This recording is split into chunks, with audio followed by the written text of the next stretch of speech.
So while I'm reviewing one movie, I'm thinking about two movies. One with a black protege to a white aging hero who trains him to take the spotlight he used to have. And the other one's Creed. Just saying. If you haven't picked this up by now, I'm a big comic book guy. I got a Spider-Man shirt for every day of the week, and I managed to slip in the great power comes great responsibility line whenever I get the chance in a conversation. Long story short, I love me some Spider-Man. But I'm not gonna lie, I've been through a lot of disappointment with almost 20 years worth of Spider-Man movies for theaters. I've had to witness and cringe at Peter Parker do a strut in the middle of Manhattan. I had to watch a movie seeing one of my favorite comic book characters, a nerdy teenager, turn into a cool skater dude.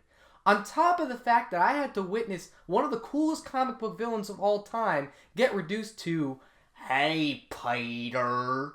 So I've had my hopes up with Spider-Man movies. However, the trailer to Spider-Man Into the Spider-Verse looked like something special. Very cool, had a lot of cool tone to it, the animation looked fantastic, on top of the fact that it reminded me of the tone that the first Mulan trailer came out. You know, limited dialogue, giving you an idea what the plot was going to be like, and it had a lot of style. So ultimately, I had a lot of hope going into this, but like I said before, with all the disappointment in the past, I wanted to keep my expectations low. But after seeing an advanced screening of this movie, I can't hold it anymore. I'm just going to say it. I love this movie. So while I love this movie, it speaks to me as a big fan of the character, but on the other hand, a big fan of cinema.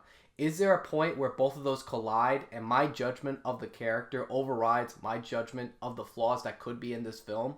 Well, hopefully we'll find out. Miles Morales is a gifted teenager getting his way through boarding school who spends more time interested in making graffiti as opposed to doing his work at school. Which I'm just gonna say is a great reflection on the style of this film. Because you know Miles Morales loves graphic art, it really shows itself when the movie does all this cool graphic art illustration on screen. So rather than looking funky for the sake of being funky, there's a reason as far as the style of this film reflecting our main character Miles. Given that he's a graphic artist, it almost makes sense that the artwork you see in this movie looks like something you'd see on Mulberry Street in New York City. One day, while hanging out with his uncle played by Maharshala Ali, he gets bitten by that altered spider that gave Peter Parker his powers, and suddenly, as fast as you say, with great power comes great responsibility, gains the powers of Spider-Man. And just as fast as you say that, we learn that he's not the only one, without going into spoilers to this movie, where there are other forms of Spider-Man, including a spider pig, which, believe it or not, is an actual thing in the comics, so don't get your panties in a bunch. So while seeking training from these other Spider-Man to learn what it's like to be Spider-Man, Miles learns more about himself while taking on villains like the Kingpin. The Spider-Man and Lady that enter this world come from other dimensions similar to ours with slight alterations that make for fun Easter eggs for the fans and clever details that do go beyond. What I love about this film is that despite seeming self-aware, this movie doesn't break the fourth wall per se,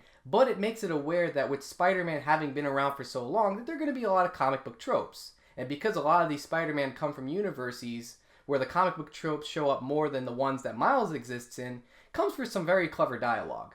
So rather than break the fourth wall like Deadpool, there's a reason why you have the dialogue being said in this film. One example of this is that Spider-Man's being mentored by an older form of Spider-Man who's had been Spider-Man for about 25 years, so he knows a lot about the schemes that the villains are doing and gives Miles the insight as to how he can get around the schemes while at the same time falling for the schemes himself. The one thing that I was worried about with this film was that because there were other Spider-Man in this movie, and Miles being the main character, we didn't want to put too much attention on the main Spider-Man and taking away from our protagonist Miles. However, after seeing the film, I can tell you that isn't the case. This is much a Miles Morales story as it is an origin story to the original Spider-Man directed by Sam Raimi. So when you see him get his powers, it doesn't feel redundant, it feels fresh, while also capturing the essence of Spider-Man. Miles as a character has existed fairly recently, and when he first came out, people were hesitant about his creation.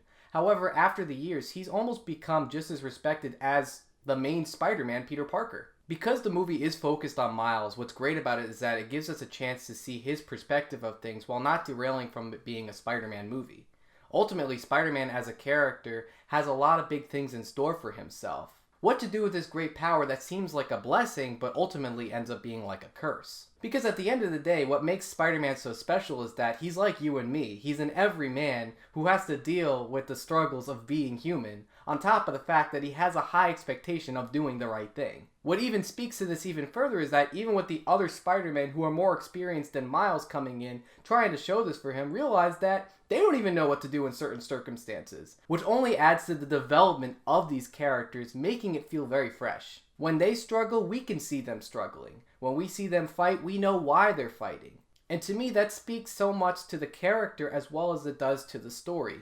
Which is funny because earlier in the film, Miles has to do a book report on the story Great Expectations, which in interviews Stan Lee has stated that Charles Dickens and that book specifically have influenced his creation of these characters in the Marvel Universe. Which, by the way, since this is the first Stan Lee cameo to come after his death, it's almost fair to say that when this cameo came on screen, it had a big impact on the audience I was with, giving it a round of applause, despite the fact that it wasn't really a round of applause to anybody, it was just to a screen, but it really shows how much of an impact Stan has to his fans. Peter Ramsey is the director of this film, and he worked on an animated film with superhero tropes called Rise of the Guardians. So it's very cool to see him work on another movie that's animated with superhero tropes, despite the fact that I'm kind of glad people aren't going to be shipping Jack Frost with other fictional characters, so thank God for that. It also gives me great pleasure to know that Phil Lord, one of the co-creators of the Lego Movie working on this film with the script, only shows with its strong dialogue.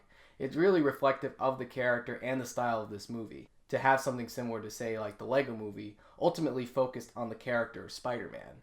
I really don't think we would have had this film if it weren't for the Lego Batman film to be a standalone Batman movie that honors the past of this character. Spider-Man's been around for over 50 years, so it's fair to say that there was a lot of things that speak to the audience about this character and what makes him such a great character, and it only brings me great joy to see that reflected in this film. I really can't say anything else. I hope this review isn't too short, but I gotta say, I love this movie. I'm going to be posting a spoiler review at some point in the near future, but once this movie comes out again onto the big screen, I highly recommend, if you're a fan of animation, to please watch this on the biggest screen possible. Pay your money so that we can get more movies like this. What else am I going to say? Am I going to say forget about it? Forget about it. Forget about that. I'm going to tell you it's worth it. Go pay your money to see this movie so we can get more movies like it. And if you want to see that spoiler video coming in the next few weeks when the movie comes out in theaters, you gotta subscribe to that channel. You gotta know when that video comes out. If you like this video, go ahead and like this video. So as far as my question goes, I want to bring it back to the Spider-Verse. If you're a fan of the Spider-Man character and you're familiar with the multiple dimensions of Spider-Man, comment below with what your favorite version of Spider-Man is. Either it be the older movies, it be other cartoons. Let me know in the comments section below. I'm Joey.T.Cartoon.P, and thanks for watching this review on the Cartoon Palooza.